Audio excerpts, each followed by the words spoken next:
Өзіңіз білетіндей, өткен шығарылымда күшті мұсылман тақырыбын қозғаған болатынбыз. Енді бүгінгі талқылайтын тақырыбымыз жұмсақтық пен кешірімділік болмақ. Иманы күшейген сайын, иманы толысқан сайын, оның ақыл ой деңгейі жоғарылаған сайын, білімі молайған сайын, ол адамның жақсы қасиеттері де көбейе береді. Ұстаз, енді осы қасиеттер жайында Алла елшісінің өмірінен келтіретін мысалдар бар ма? Бұл деген сөз, мысалға, екеуміздің арамызда сыйластық бар, құрмет бар, ол сол Алланың пердесі да. Ол менің кемшілігімді саған, сенің кемшілігіңді маған жасырып қойған, екеумізді солай бір-бірімізге керемет әдемі қылып көрсетіп қойған, ол Алланың пердесі. Қарғау мейлі жаңағыдай балағаттау болсын, оның барлығы ақыл есі төмен адамдардың ісінен дейді. Ислам надандықпен қалай күреседі? Мұсылманды балағаттау, оған қарсы жаман сөздер айту, ол пасықтық деді. Пасықтық деген мынау діннен шығудың алдындағы тұрған үлкен күнәлар ғой енді. Ендеше адам баласы қалаған нәрсеңді істе, кама тадину тудан дейді. Сен не істесең, саған да соны істейді дейді. Бұл әддайян деген есімі қалай жұмыс істейді? Сенің біреуге жасап кеткен бір күндері жамандығыңды, қастандығыңды Алла Тағала сенің алдыңа бір күн қайтып алып келеді.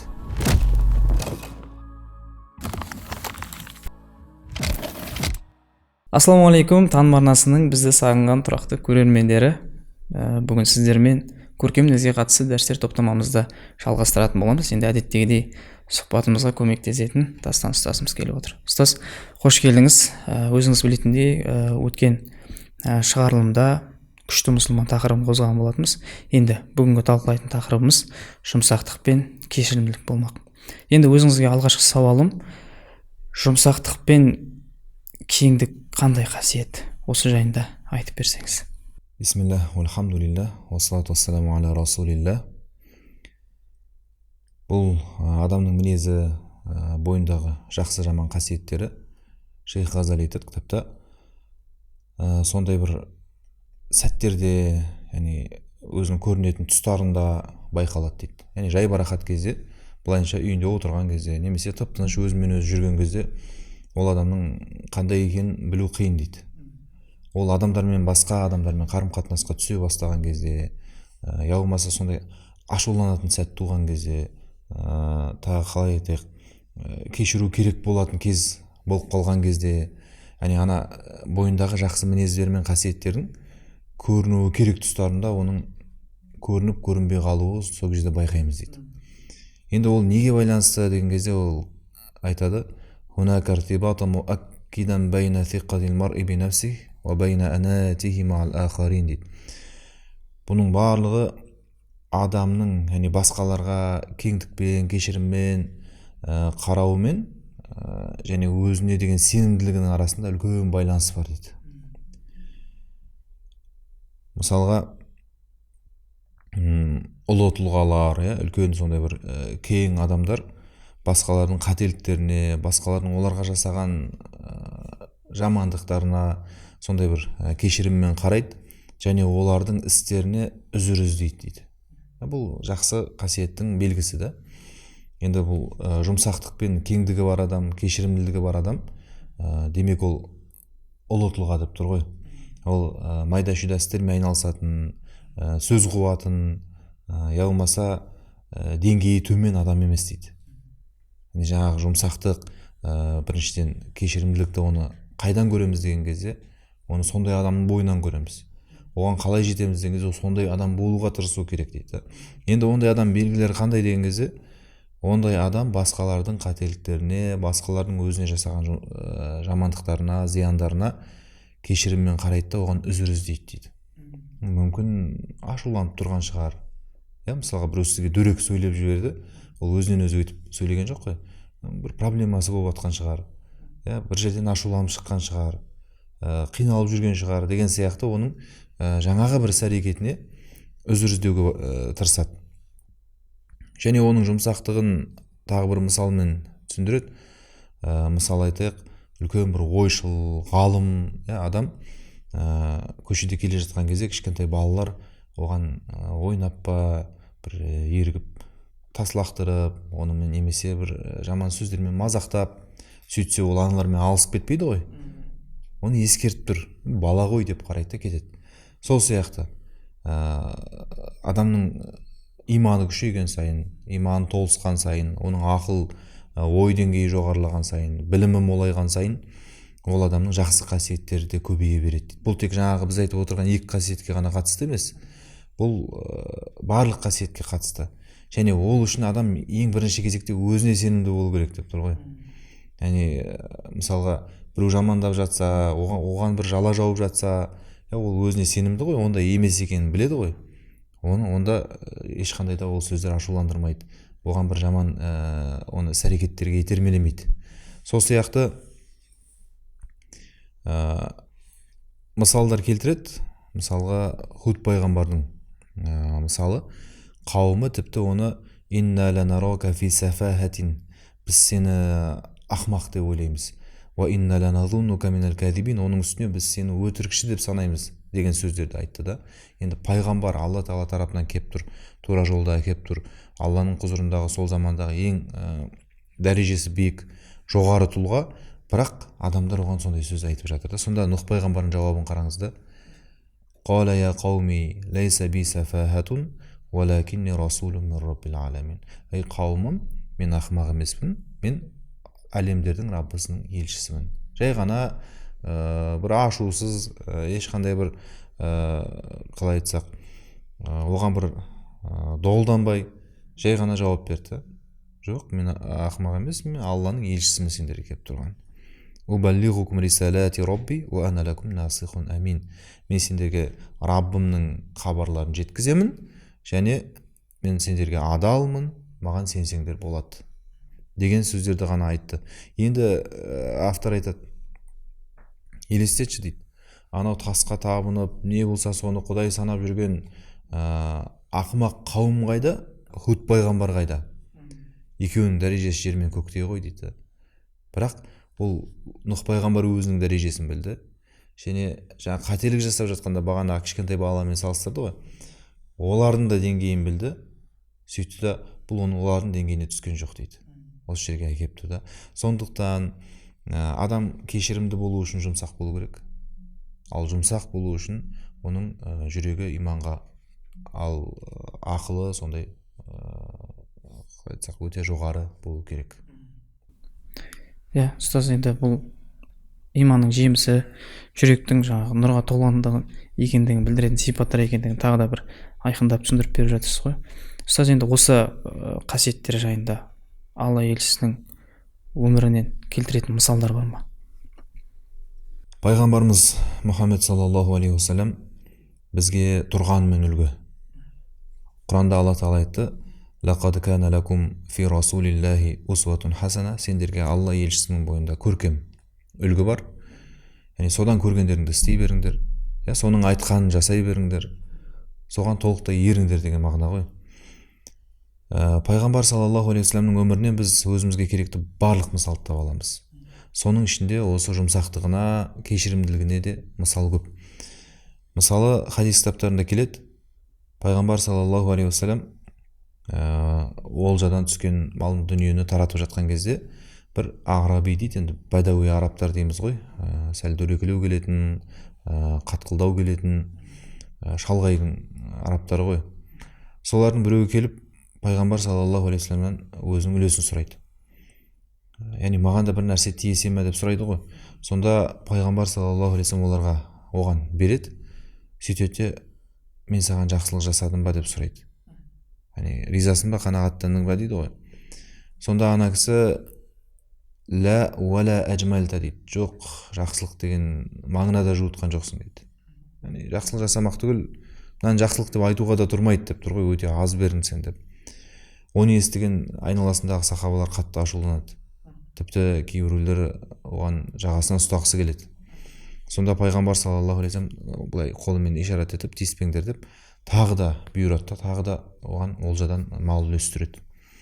Сосын қайтадан сұрайды: мен саған жақсылық жасадым ба деп.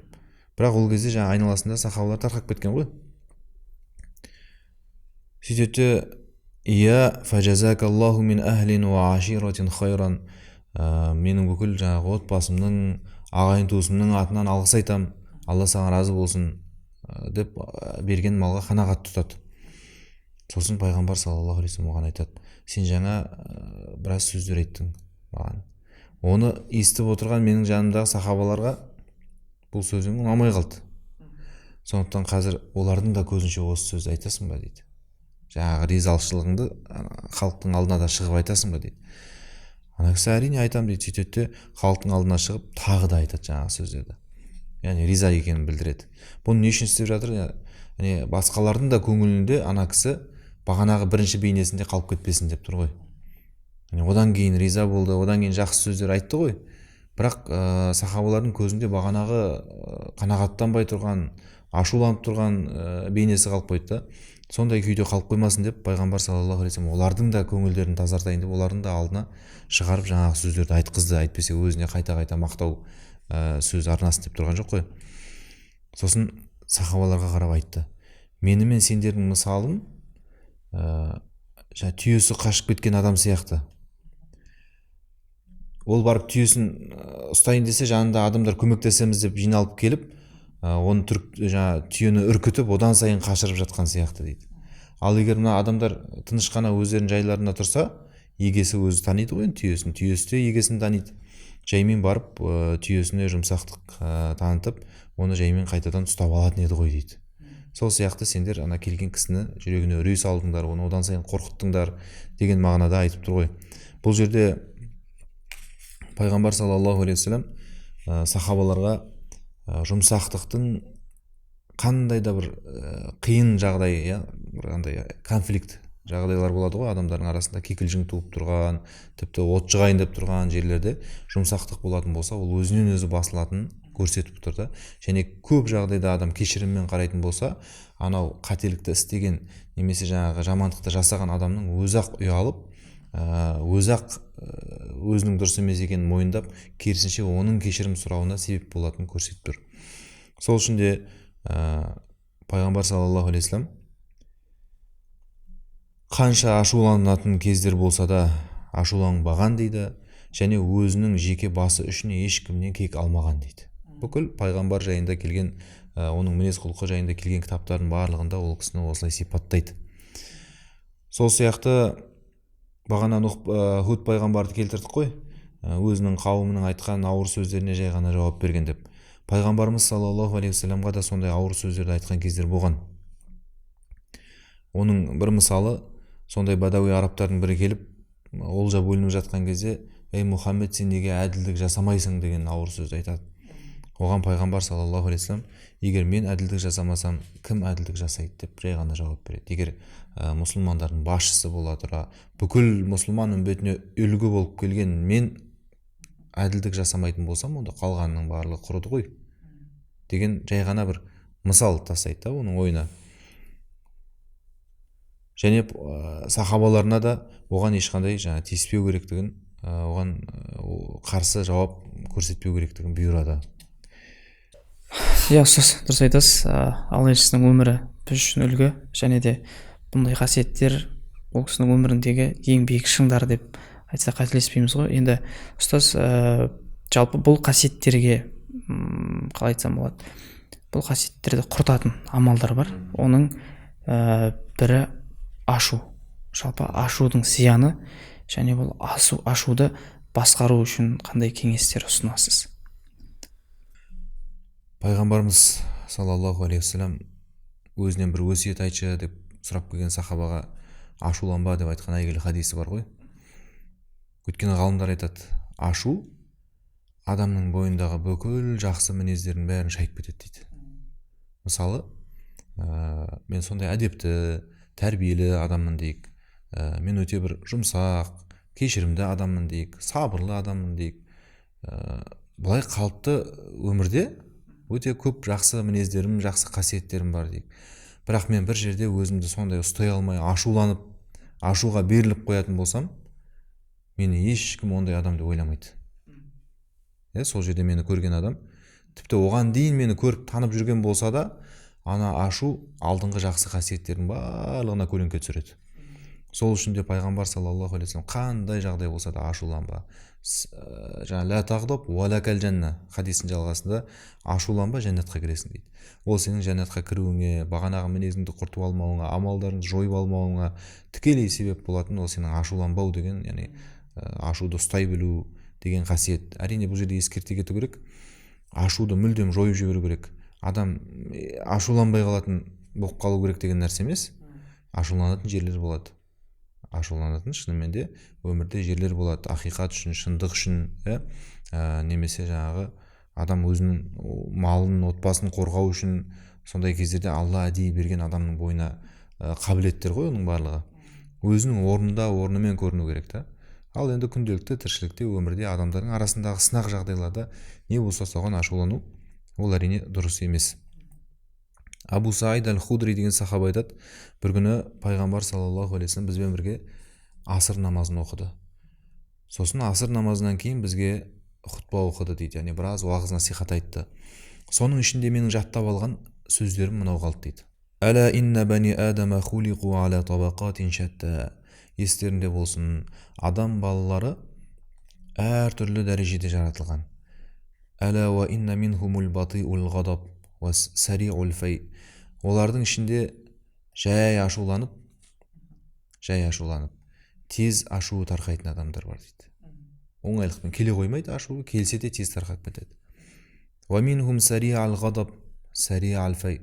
Олардың ішінде тез ашуланып, ашуы тез басылатындар да бар дейді. Сол сияқты олардың ішінде вал батиул ғадаб бати аль-фай, жай ашуланып, ашуы жай келіп, бірақ жай тарқайтын адамдар да бар. Біразға дейін, бір ашуланса, біразға дейін ашуы басылмайтындар бар деп тұр ғой. Фатилка битилка дейді. Біреу былай болады, біреу олай болады, қасиеттер осындай дейді. Сол сияқты әла ва инна минхум сариул ғадаби бати аль-фай. Олардың іштерінде ашуы тез келіп, жай тарқайтындар бар дейді. Әла ва хайрухум батиул ғадаб сариул фай. Олардың ішінде ең жақсы, бағана аталғандардың барлығының ішіндегі ашуы жай келіп тез тарқайтындай дейді. Жаңағы қазақта жақсы адамның ашуы жай орамал кепкенше деген сөз бар ғой. Яғни ол адамды оңайлықпен ашуландыра алмайсың, ашуланғанның өзінде де тез басылып қалады. Жаңағы ол ашуланбайтын адам жоқ деп тұрған жоқ та. Бәрібір ашуланады адам. Адамды қанша ұстамды, қанша салмақты болса да, бәрібір ол ашуланады. Бірақ ол айып емес. Өйткені бағанаға аталған санаттардың ішіндегі барлығы да ашуланады. Тек олардың айырмашылықтары қай жерінде болып тұр? Ашуының тез келуінде немесе жай келуінде. Сол сияқты тез тарқауында немесе жай тарқауында болып тұр да. Соған қарап баға беріп тұр. Анау хадис сияқты адамдардың бәрі күнә жасайды. Күнә жасамайтын адам жоқ. Олардың ішіндегі ең жақсысы күнәларына тәубе ететіндер деп. Сол сияқты Әла ва шаррухум сариул ғадаб батиул фай дейді. Олардың ең жаманы тез ашуланып, ашуы жай тарқайтындар дейді. Не болса соған ашулана беретін адам, ол пайғамбар саллаллаху алейхи вассалам бұл жерде жақсы, жаманы деген кезде Алланың құзырында. Яғни ол адамның Алланың алдында дәрежесі айтылып тұр. Жалғасында айтады: Әла ва иннал ғадаба jamratun fi qalbi ibn Adam. Естерінде болсын, ашу адам баласының жүрегіндегі шоқ сияқты дейді. Ама раайтум фи хумрати айнайхи ва интифахи аудажихи. Оның көзінің қызаруынан, тамырларының бүлкілдеуінен көресіңдер дейді. Фаман ахасса би шай'ин мин залика фальялсақ бил арди. Енді кім өзінен сол нәрсені байқаса, енді ашудың жаймен келіп атқанын, енді ашуланайын деп жатқанын байқаса, жерге жабыссын дейді. Ол деген сөз фалябқа маканаху ва лияжлис, тұрған жерінде қалсын немесе отырсын дейді. Оны басқа хадисте келді ғой, ашуың келсе, жүріп бара жатқан болсаң тоқта, тоқтап тұрған болсаң отыр, ашуың тарқамайтса барып дәрет алып кел, өйткені ашу шайтаннан, ал шайтан оттан, отты су қайтарады деп айтқан. Және бұл енді пайғамбар саллаллаху алейхи вассаламның жаңағы ашудың зияны және ашуға қарсы қандай бір әдістер қолдануға болады дегендегі бір айтқандар ғой. Сол сияқты не болса соған ашулану жайында да хадисті келтіреді Шейх Ғазали. Бірде бір сахаба жел соғып, шапанның етегін көтеріп кеткен кезде желді қарғайды дейді. Қарғыс атқыр жел деген сияқты ше. Сонда пайғамбар саллаллаху алейхи вассалам айтты: "Ла тал'анха фа иннаха ма'муратун мусаххара". Сен оны қарғама, ол бұйырылған, бағындырылған дейді. Алланың әмірімен соқ деген жеріне соғып жатыр дейді. "Ва иннаху ман лa'ана шай'ан лайса лаху би ахлин рaja'атил лa'нату алейх". Енді кім біреуді лайықсыз қарғаса немесе бір нәрсені, ол қарғыс өзіне қайтып келеді дейді. Жаңағы қарғыс иесін табады, иесін таппаса жаңағы өзіне келеді деген сөздер бар ғой бізде де. Сондықтан бұл жерде нені түсінеміз? Яғни ашуланып айтқан сөз, ашуланып қарғап қойса, ашуланып бір нәрсе істеп қойса, адам тек өз басына ғана кесір тигізеді деп тұр ғой. Яғни одан басқаларда зиян көруі мүмкін, немесе өзің зиян көруі мүмкін. Бәрібір ашу зиянсыз қалмайды деп тұр. Сол үшін де пайғамбар саллаллаху алейхи вассалам сахабалардан: "Сендердің араларыңдағы ең мықты, ең палуан" дейді ғой қазақта. Палуан кім деген кезде ол біреуді жыққан, арқасы жерге тимеген деп айтады ғой адамдар. Жоқ, ол ашуын ұстап, өзін ұстаған адам дейді. Яғни ашу келген кезде ашуға берілмей, өзін өзі ұстаған адам дейді. Кейбір ғалымдардың мынандай бір сөзі бар: ең әлсіз адам ашуға тез берілетін адам дейді. Яғни ашуға берілетін адамды басқару оңай. Оны дұшпандарына да оның әлсіз тұсы сол болып есептеледі да. Өйткені ашуға берілмеген адам сырын алдырмайды, өзінің сырын білдірмейді дейді ғой. Ал ашуланып қойғаннан кейін ол өзін өзі басқара алмағаннан кейін қақпанға да, орға да барлығына түседі дейді. Сол үшін де ашудың осындай зияндары бар. Тамаша ұстаз. Жалпы кеңестеріңізге рахмет ұстаз. Енді келесі сауалым, жалпы ислам надандықпен қалай күреседі? Енді бұл ашудан туатын жаман істер, айттық қой, біреуді боқтап балағаттап қою, немесе біреуге жұдырық жұмсап қою, тағы да басқа. Бұның барлығын ислам надандықпен байланыстырады. Надандықпен байланыстырады. Және уәл жахилия дейді ғой жаңа. Бұрынғы исламға дейінгі кезеңді біз жахилият деп атаймыз. Надандық деген сөз ғой мағынасы. Уәл жахилияту лати алажа расулуллах. Алланың елшісі саллаллаху алейхи вассалам күрескен надандық. Канат тақуму аля дарбайни минал жахала. Ол екі түрлі надандықтан тұратын еді дейді. Біріншісі жахалатин диддал илм. Олар білімге қарсы, яғни ілімге қарсы надандылық. Екіншісі диддал хилм дейді. Жұмсақтық, сабырлық, бірнеше қасиетті қатар қамтитын сөз бұл.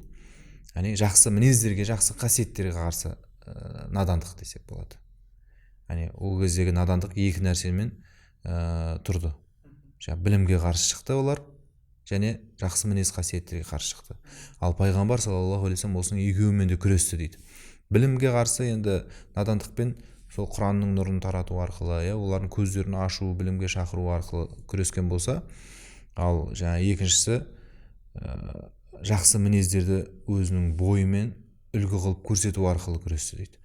Мысалға арабтардың кезінде мынандай бір ақындарының сөзі болған: "Әла ла яджхалан ахадун алейна фанажхал фауқа жахлил жахилина".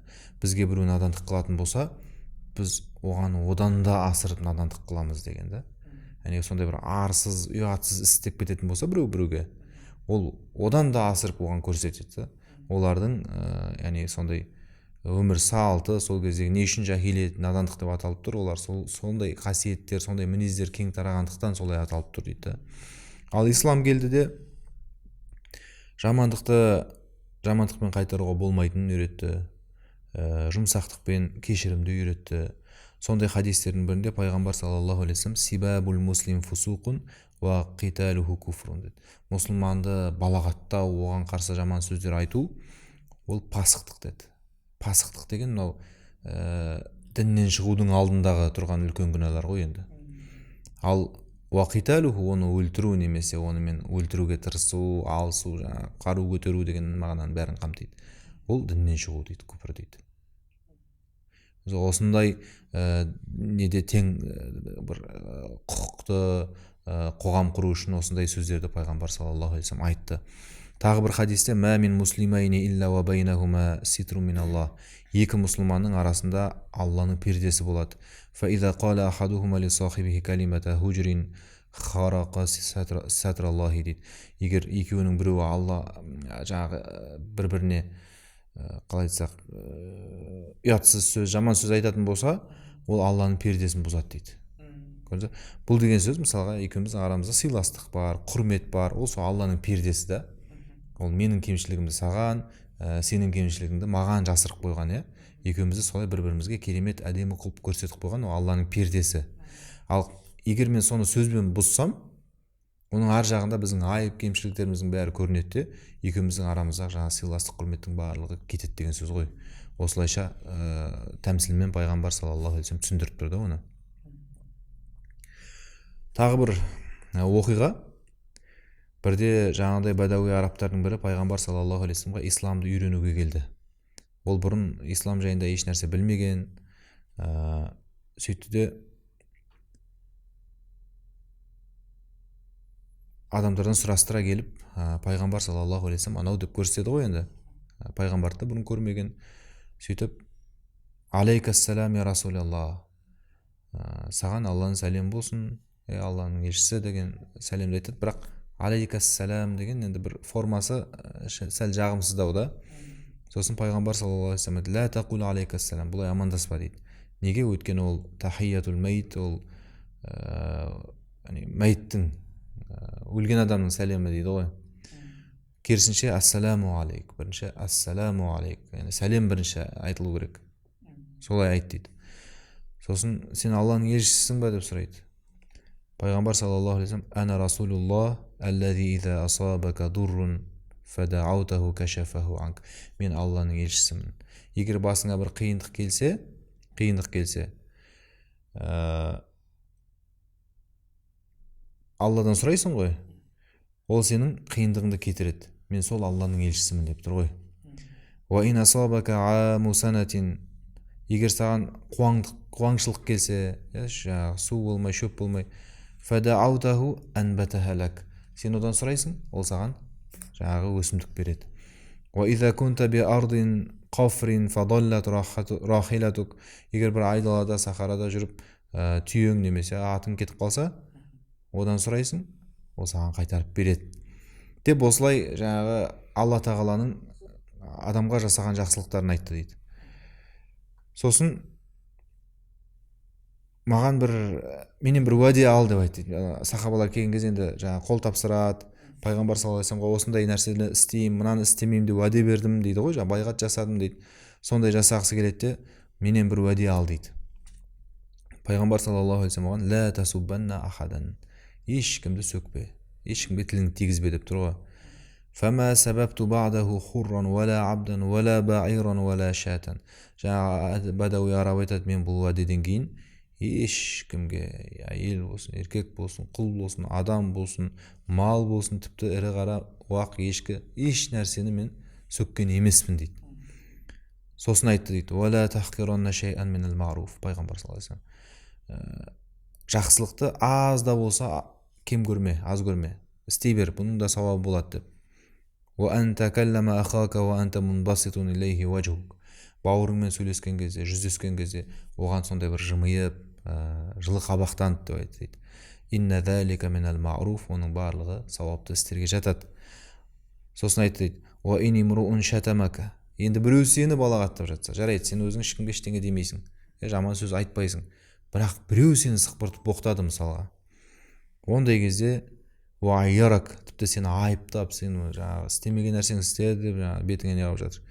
Бима я'ламу фик, бойыңдағы кемшіліктерді айтып жатыр. Фала туайирху бима та'ламу фик, бірақ сен ондай кезде оның кемшіліктерін айтпа дейді. Өзіңе қарап ал, сен де андайсың ғой, мұндайсың ғой деген сияқты нәрселер болмасын. Фа иннама вабалу залика алейх, ол кезде айтқан сөзінің жаңағы кесірінің барлығы өзіне қайтады дейді. Қандай шартпен? Егер сен үндемей тұрсаң, әйтпесе екеуіңде обал көтересің деп тұр ғой. Адам біреудің айтқан жаман сөзіне кейде жаңа адам қиналып жатады. Мені осы деп айтты, жұрттың көзі маған былай деп айтты, мені бүйтіп айтып жүр екен деген сияқты біреудің сөзінен қиналамыз ғой кейде. оның зиянынан, оның кесірінен қалай құтыламыз, және ол адамның өз басына келу үшін не істейміз? Отырып алып оны қарғамаймыз, бар болған үндемейміз, болды. Оның ешбір сөзіне, ешбір айыптау, кемшіліктерді айту деген сияқты нәрселеріне жауап бермейміз, болды. Сонымен ол өз сөзіне өзі тұншығады. Бұл пайғамбар саллаллаху алейхи вассалам көрсеткен әдісі. Рахмет ұстаз. Енді бағана жоғарыда ашу жайлы қозғап кеттіңіз. Бірақ дегенмен осы ашуға берілудің күнәсі мен ашуын басқара білгеннің сауабы қандай? Осы жайында айтып берсеңіз. Ашу, жаңа айттық, енді ашудан жай ғана туған сөздің өзі бізге күнә ретінде жеткілікті. Адам, жаңа қазақта сөз бар ғой, 10 күнәні 9 тілден деген.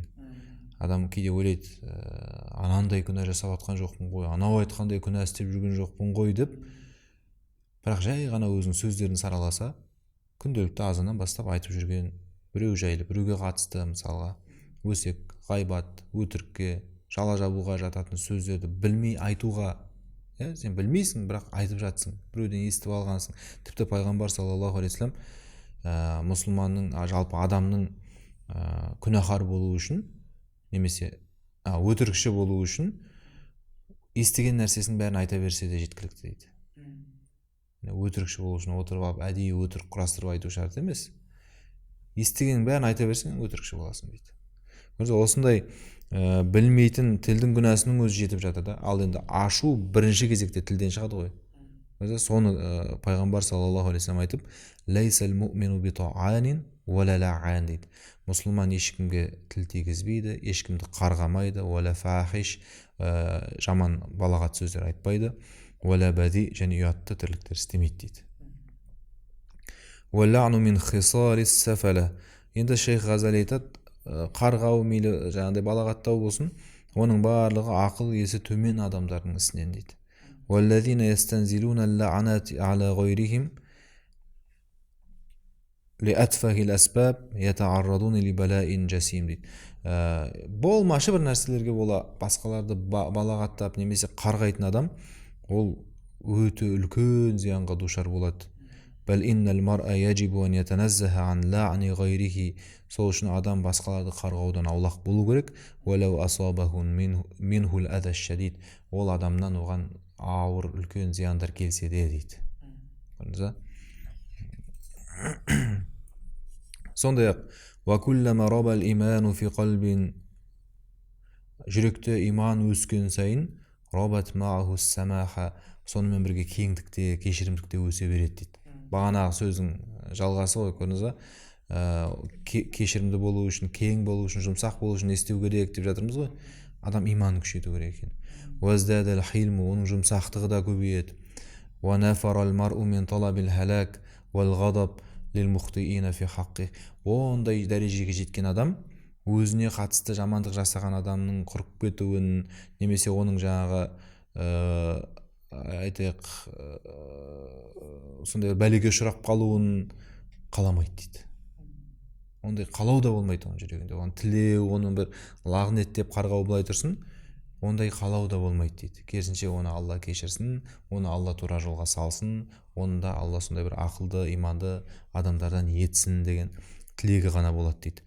Сол үшін де пайғамбар саллаллаху алейхи вассалам өзін мысалға келтіріп, мен сендерге көркем мінездерді үйрету үшін келдім, мен сендерге мейірім етіп жіберілдім, уалам убат лағанан, мен сендерге қарғыс айту үшін келген жоқпын дейді. Сол сияқты тағы бір оқиға бар. Абу Бәкір радиаллаху анху біреуге сондай бір сөз айтып жатқанын естіген кезде пайғамбар саллаллаху алейхи вассалам ла янбағи ли сиддиқин ан якуна лағанан. Сиддиқ деген шыншыл Абу Бәкірдің лақабы ғой. Шыншыл адамның қарғыс айтуына болмайды деп айтты. Бұл жалпы мұсылманға болмайды деп айтылып жатыр ғой бағана хадистердің барлығында. Өйткені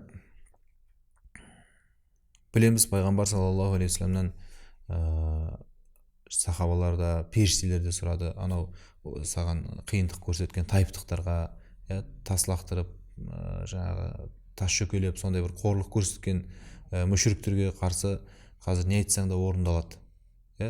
тауды жапырып жібер десең, періштелер келіп тұр, міне таудың періштелері тауды жапырып жібереді үстеріне. Азап әкел десең, азап періштелері де дайын тұр деген сияқты сөздер айтылады ғой. Сол кезде пайғамбар саллаллаху алейхи вассалам олар білмейді ғой дейді. Білсе істемес еді ғой, білмейді ғой олар дейді. Бұл керемет бір сабақта. Енді ол иманы жоқ қой оның, ол білімі жоқ қой оның, енді ол білмейді ғой ол. Енді ол деп оның жаңағы несіне түсу керек та, түсіну керек. Сөйтіп оған кешіріммен қарау керек деп үйретіп жатыр да. Сол сияқты тағы бір хадисте пайғамбар саллаллаху алейхи вассалам айтады: "Иннал абда иза ла'ана шай'ан", адам бір нәрсені қарғаса, саадатилла анату иля сама, жаңағы қарғыса аспанға шығады дейді. Сөйтіп фатуғлақу абуабу самаи дунаха, аспан есіктері жабылып қалады, оны кіргізбейді. Сумма тахбитул ард, сосын жерге түседі. Фатуғлақу абуабуха, жердің де есіктері жабылып қалады. Сумма таъхузу яминан ва шималан, сосын оңға барады, солға барады.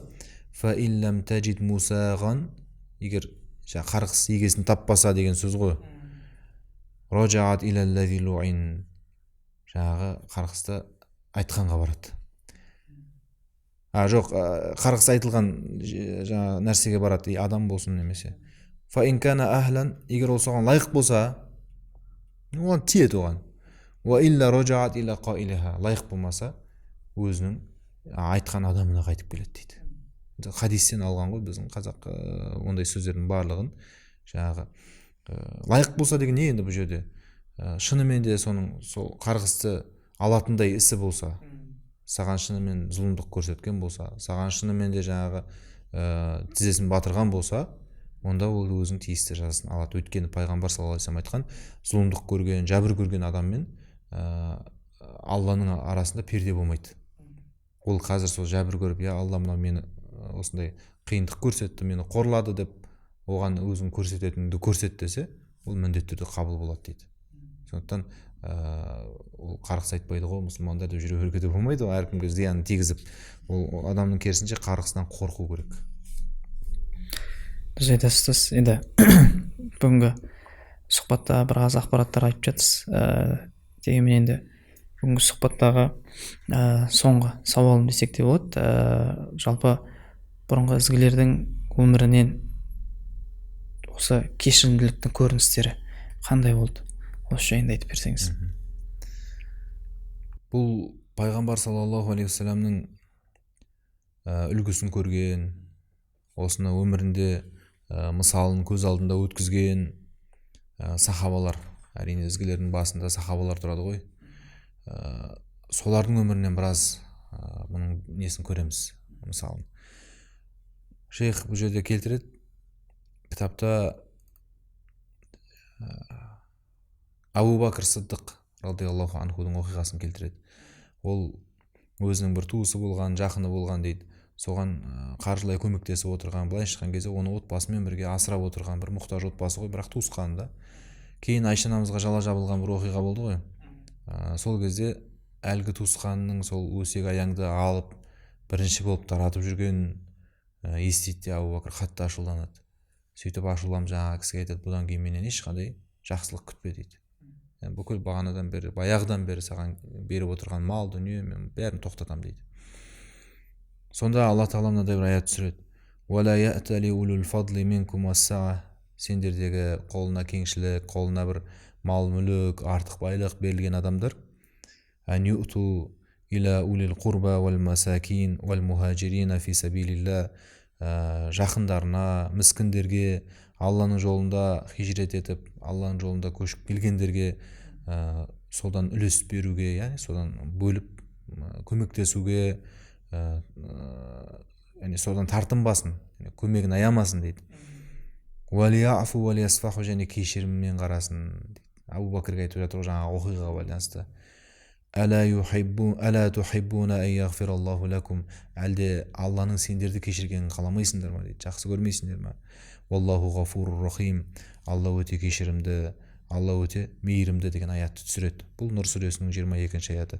Бұл аят түскен бойда Абу Бакр радиаллаху анху инни ухиббу ан яғфираллаху ли, мен Алла мені кешіргенін қалаймын дейді, әлгі туысқанын бірден кешіреді. Бұл жерден біз әрине сахабалардың да бойында кеңдік, кешірімдіктің бар екенін көреміз, және олардың аятқа амал етудегі өте бұл нәрсені қатты ұстанғанын байқаймыз. Әйтпесе қазір өзінің туған бауырын кешіре алмай отырған қаншама адамдар бар.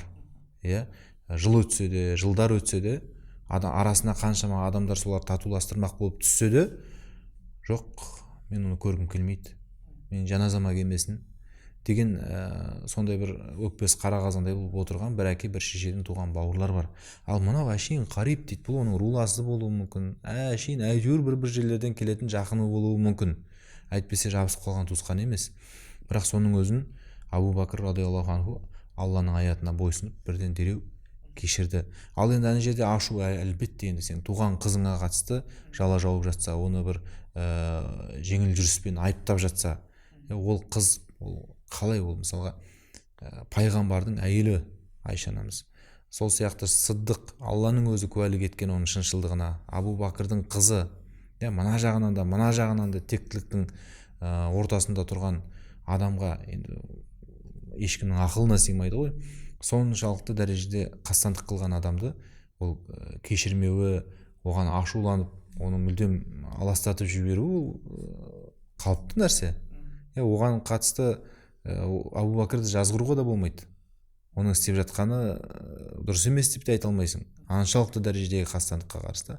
Бірақ сонда да Алла Тағала оны тәрбиелеп, және бұл тәрбиені Құранның аятында барлығымызға қатысты етіп қалдырып, егер сендерді Алла кешіргенін қаласаңдар, сендер де басқаларды кешіріңдер. Егер Алла сендерге жұмсақ болғанын қаласаңдар, бұдан шыға береді, ары қарай хадистер жалғасады. Сендер де басқаларға жұмсақ болыңдар. Құдси хадис айтады, адам баласы сен бер, мен саған берем дейді. Егер Алланың саған бергенін, мол несібесін саған нәсіп еткенін қаласаң, сен де өзіңнің қабыңның несін аузын тарылтпа дейді ғой, аузын булма дейді. Сен аш, айналаңмен бөліс. Сонда Алла Тағала саған да беретінін аямайды. Дәл сол сияқты келе береді ары қарай. Сен басқалардың саған жақсы мәміле жасаған қалайсың ба? Сен де басқаларға жақсы мәміле қала. Өмір деген бумеранг дейді ғой. Ол шынымен де сондай. Бұл Алла Тағаланың есімі бар, Ад-Дайян деген. Малики яумиддин дейміз ғой, Фатиха сүресінде. Дін деген есеп қой.